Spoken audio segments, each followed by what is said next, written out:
Let's take a couple moments and we'll walk through the audio settings on the AVIC-6000NEX. We can get to the audio settings by touching the gears here and go to the speaker right here for our audio settings. First up is our graphic EQ, and you can see a full video on the graphic EQ. Take a look at the graphic EQ video.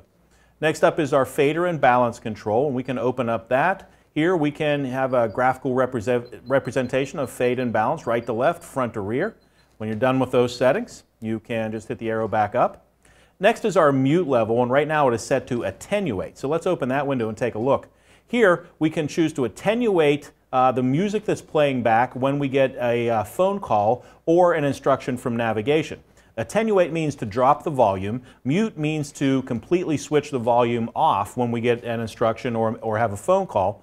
And if you want, you can choose to ignore this so it doesn't lower the volume of the audio system at all by switching it off. I'm going to switch that on to mute for right now. Next up is our source level adjuster, and if you see that's grayed out right now, that's because we're on the AM/FM source. So let's go to another source. I'm going to hit my home button here, and I'll choose SD card as my source. Now I'll go back to my audio settings. So here, now my source level adjuster is lit up and I can get into that menu. And this is why. Because here we can adjust the volume of the SD card as compared to FM. And we can adjust the volume of all of the sources as compared to FM. So if the SD card is not as loud as FM when we switch between sources, we can make the SD card appear to be a little louder or a little quieter, again, as compared to FM. So when you're on the FM source, the source level adjuster is grayed out. On all other sources, you can make adjustments to the volume of that source as compared to FM. We'll go back up. Next is our rear speaker output. Right now, rear speaker output is turned on. I can also switch that off. And please notice when I switch the rear speaker off, our fade and balance control just turned into a balance control. When we switch that rear speaker back on, we get our fade and balance control back up. Let's scroll down a little here to our subwoofer control, speaker level, and crossover settings. So right now our subwoofer is turned off and our subwoofer settings are grayed out. So let's turn the subwoofer on, and that lights up the subwoofer settings. So let's take a look at the subwoofer settings. Here we can change our crossover and our slope of our subwoofer output. And if I want to change the crossover point, right now it's set to 100 Hertz, I can just drag that backwards and change it to 50 or somewhere in between. And I can change the slope of that crossover by dragging the slope adjustment here from 6 dB per octave all the way down to 18 dB per octave. Here I can switch the phase of the subwoofer output between normal and reverse, and I can switch the subwoofer output on or off right here. This is low pass filter, on or off. We'll switch it on for right now. Let's go back up. Next up is our crossover settings. And here we have a couple of different crossover settings. Right now we're on the subwoofer setting and the low pass filter is on. If I touch this arrow over, we have our front crossover, or front RCA crossover. High pass filter is turned off. We'll switch that on and we can see the high pass filter for the front RCAs and speaker level out. We'll go over one more to our rear crossovers now, and the high pass filter is off. We'll switch that on, and now I have my rear crossover switched on. So for the front, I have an independent crossover for the front RCA and speaker level output where I can adjust the slope and the crossover point.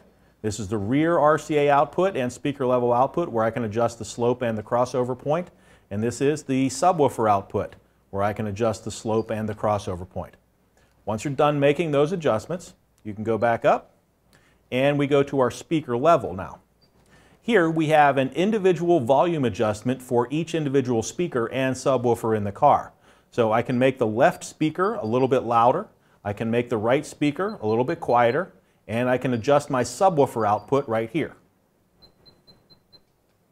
We can make adjustments to all of the speakers in the car from this screen. We'll go back up. Next up is our listening position. Right now listening position is switched off. Let's open that window. Here we can adjust our listening position to the front, the left, the right, or all speakers in the system. Just make the adjustment that sounds best to you. We'll go back up. And next we have our time alignment. Right now time alignment is switched on, and we can open that window and take a look. We can adjust the time alignment for each individual speaker in the system, and that includes the subwoofer. And what we can do here is digitally delay any of the output to a speaker so that all of the speakers appear, the sound from all of the speakers appears to arrive at the listener at the same time. This is a very, very powerful tool for sound quality systems. You can go back up. Next is our auto EQ measurement. Right now that is turned off and grayed out, and we're starting our auto EQ sequences right here. So let's figure out how to switch that on. We're going to touch the home button and go to our AV here and switch the audio system off. Since the audio system is switched off now, I can go back into my audio settings, scroll down to the bottom, and our auto EQ measurement is available right now. Using the optional CD-MC20 microphone plugged into the auxiliary input on the 6000, we can begin the auto EQ measurement from this screen. And last is our auto sound levelizer. We need to switch the system back on for this. So we'll go out to our source screen and choose a source. And we'll go right back into our AV or to our audio settings down to the bottom. And we have auto sound levelizer, which right now is turned off. Auto sound levelizer will compensate for road noise and keep the volume somewhere around the same without having to change the volume all the time while you're listening.